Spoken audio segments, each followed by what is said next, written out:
Welcome back to video 4 in the series. Thank you once again for joining me. As promised, I'm going to share with you my greatest struggle when I first began to meditate. This was years ago when my kids were little. Like, my kids are all kind of teenagers getting into young adulthood, but they were little, and I had to get up very, very early to go to the gym and work out. I had to get them off to school, and they had to be at school. It's like 7:30 or 8 o'clock in the morning. Kind of crazy for little ones, actually. But anyway, that was our routine. So what I would do is I get up super early, you guys, like the gym, 4 a.m. I would go, come back, get my kids off to school, and then I'd come back home, and it was like 8 o'clock. And on the days that I didn't go into work, I would do stuff. I might grocery shop or whatever. And then I always had the little ones like behind. So there might be one in school, and then the little ones were there. So what would happen is about 10 o'clock in the morning, I'd start to feel really tired. And I'd literally say, in such a sheepish way, but I at first didn't know what I was up to. I was like, you know what, I'm going to go meditate. And so I'd go in my room. My kids were old enough to where they could hang out for 10 or 15 minutes. But, still young, but not, they weren't going to get in trouble. So I could leave them for a few minutes. I'd go in my room. I'd be like, I'm going to meditate. And I'd lay down on my bed, and within 2 minutes fall asleep. But I actually called this meditation. It was just, I'd go in my room, I'd be like, I'm going to meditate. And I'd lay down on my bed, and within 2 minutes fall asleep. But I actually called this meditation. It was just that I would do. Well, I would get into that space between like that awake state and the sleep state. It's right in between, kind of that lucid place. And I loved it. That was such a gorgeous place. The way that I would do that is kind of like on my way to sleep. But then I started figuring out, it's like, I'm not really meditating. And so I'm self-taught at this point. I'm thinking, I'm not even really meditating, right? So I'm acknowledging. So at this point, I'm acknowledging, I'm kind of, it's a little bit of a shroud over it. Like, I'm going to meditate, but really I want a nap because I was so tired. Figuring out that really isn't serving me well. And it was kind of an odd sort of meditation anyway. And because I was kind of learning on my own, I was like, that's not quite working for me. My greatest struggle was the first thing, yet I would go to meditate to fall asleep. So I was kind of setting myself up for failure. And that's what I did. I would call it, I'd be like, well, I guess I'm just not meditating. That I have a long-standing history with that does creep up, because it's just something that I have to keep very, very much at the center. And that is staying in my body and being in my body.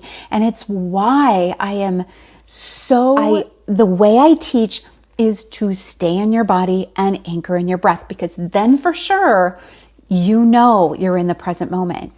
When you're kind of out of your body and you're, catapulting, the way I teach is to stay in your body and anchor in your breath, because then for sure, you're in the present moment. When you're kind of out of your body and you're, catapulting and anticipating the future, or kind of falling back into the past and remembering, or being resentful, that is not the present moment. That is not really the true reality of your existence. So I would have to so frequently. So the way I've done that, the way I learned it, and what I consider to be an absolute must is to breathe, to be in the present, to for sure be in your body. And if you're focusing on your breath, you're in your body, okay? If you want to know, am I in my body? Drop down into your breath. And the answer to that is yes, okay?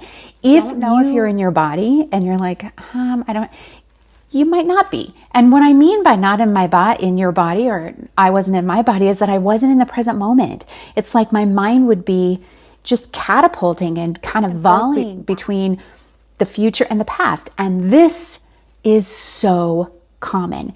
This is this is a real struggle for people. This is why I teach about the breath.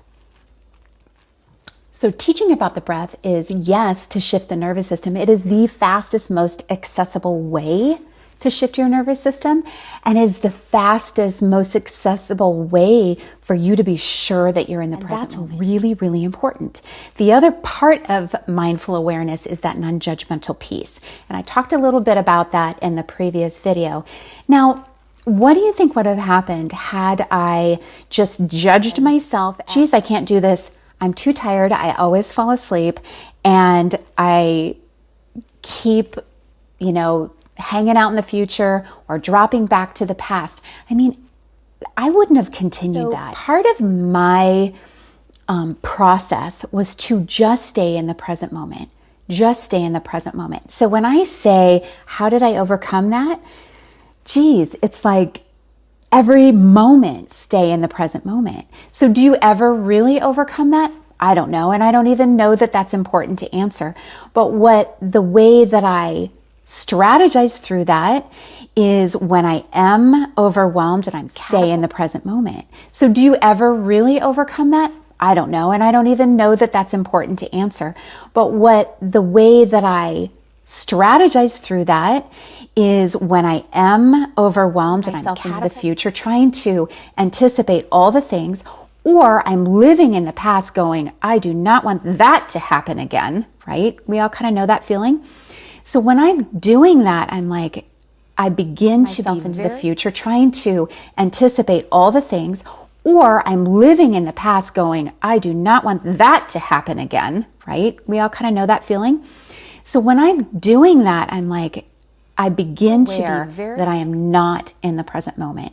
I don't scold myself. I don't judge myself. I approach myself with compassion. I label what's happening. I might say that I am not in the present moment. I don't scold myself. I don't judge myself. I approach myself with compassion. I label what's happening. I might say, if I'm anticipating the future and I'm kind of wrapped up in that, getting super anxious, or I might label it as, that's a memory, or that's a story of the past, not present moment experiences. Your mind is kind of volleying back and forth between them, or being one or the other. So when you find yourself in that position, come back to breath. It's the fastest way. And not only, again, I can't say this enough, it will calm your nervous system, and then you'll say, I'm in my body. I'm here right now. This is my present moment. So with that, being in the present moment and inviting yourself to be back, I invite you to be compassionate about it. How would you want to be treated by somebody else? Or how would you tell a friend? Would you be hard on them? Or would you say, it's okay. Why don't you let's begin again. Approach yourself with compassion, not with judgment.